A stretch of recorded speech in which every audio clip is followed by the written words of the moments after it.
네, 보시면 여기 지금 매파가 7명 있고 그 다음에 비둘기가 4명이 있었어요. 이게 기존이에요. 이러니까 이번 12월 FOMC 회의록에도 그렇게 매파적인 막 긴축 빡센 얘기만 하지. 매파가 7명이고 비둘기가 4명밖에 없는데, 그리고 지금 하나는 공석이에요. 여기가 그러니까 공석이고 왜 한 명 잘렸잖아요. 네, 잘렸다고 표현한 게 맞겠죠? 네, 잘렸잖아요. 그래서 이렇게 돼 있는데 이게 이제 어떻게 바뀌냐, 이번 연도 언제쯤 운가이 오를 것 같나요? 물론 저는 그걸 알 만큼 천재는 아닙니다. 그걸 알았다면 사타 팔았다 해가지고 이미 1년은 좀 걸렸다. 한 3년 안에 세계 한 100대 부자 안에 무조건 들어갈 수 있었을 거라 생각하거든요. 그 정도 능력이 있었다면.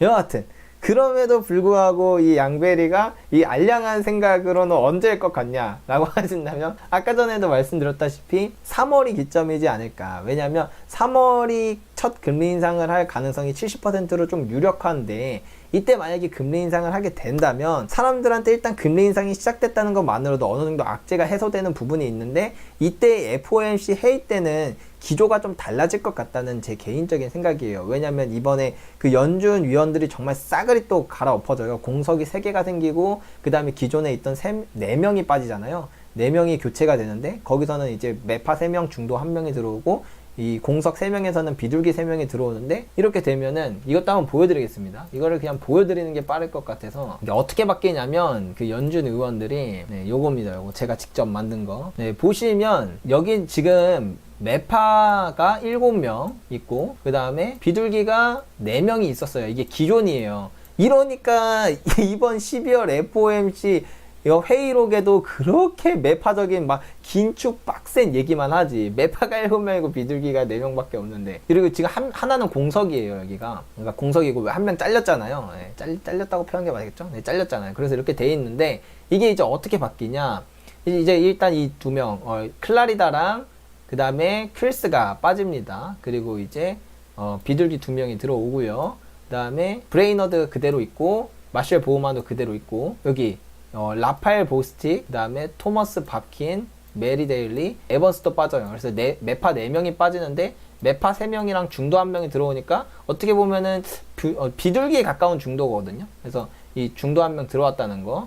그리고 이제 공석 여기랑 그 클라리다가 이제 좀 있으면 부의장이 좀 있으면 이제 나가잖아요. 그래서 이렇게 3개 공석되는 건 셋 다 비둘기로 채워질 가능성이 커서, 이렇게 된다면 매파가 7이었는데 4명으로 줄고 비둘기는 4명에서 7명으로 늘고 중도가 1명 더 느는, 그러니까 훨씬 더 완화적인 기조를 보여주겠죠. 당연히 3월에 첫 금리 인상을 하게 된다고 하더라도, 하게 되면 오히려 그때부터는 기조가 확 달라지는 게 눈에 보이니까, 그동안 이렇게 막 긴축 엄청 빡세게 할 거라고 해서 다들 시장 쫄아있고 뭐 오늘 4% 5% 이렇게 떨어져 있었는데, 3월 되면 내가 너무 쫄았었나 라고 시장 참여자들이 다 생각이 확 바뀌게 되는 계기가 되지 않을까 라고 개인적으로는 생각을 합니다.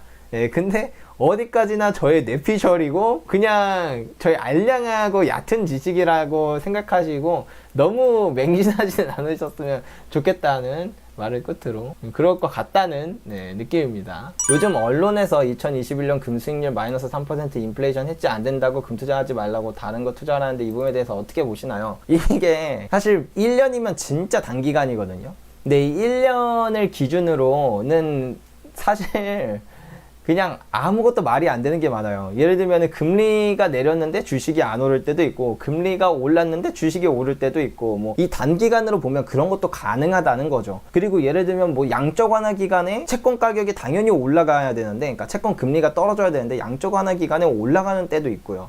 이런 것처럼 사실 1년만 놓고 보면 그게 인플레이션을 해지할 때도 있고 안 할 때도 있어요. 그리고 뭐 다른 걸로 따지면 원래 주식과 채권은 반대로 움직이는 성향을 가져야 하는데, 어떤 특정 시점에서는 주식과 채권이 거의 똑같이 움직이거든요. 그것도 거의 5년 동안. 그럴 정도로 이 자산 간의 상관관계는 그 장기간의 데이터를 보고 장기 평균에 맞춰서 움직이는 거지, 무조건 인플레이션이 오면 무조건 금이 무조건 어느 정도 이상 올라, 금리가 몇 % 이하로 떨어지면 무조건 주식은 이 정도 이상 올라줘야 해, 뭐 예를 들면은 뭐 M2가 이 정도 몇 퍼센트 이상 증가하면은 환율이 몇 프로 이상 무조건 올라줘야 해. 이런 건 없다는 거죠. 그래서 이 인플레이션의 시대, 그러니까 인플레이션이 발생하는 것도 발생하는 거지만 결론적으로는 인플레이션의 그 크기가 금리보다 훨씬 더 세서, 그래서 이 실질금리가 마이너스로 유지되는 게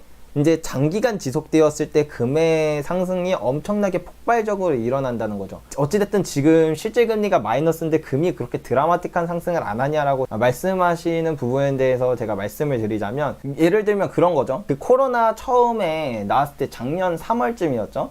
그때 이제 한창 마스크가 막 어마어마하게 막 비싸게 팔렸었어요. 막 워낙에 없었으니까. 여러분들 다 기억하시죠? 근데 그때 제가 한 3월에서 한 5월까지는 집에 마스크도 조금 남아 있는 것도 있고, 뭐 있는 것 좀 돌렸으면 되고, 뭐 이거 뭐 솔직히 전염병 금방 끝난다는데 뭐 해봤자 뭐 메르스나 그런 것도 뭐 얼마 가지도 않더만.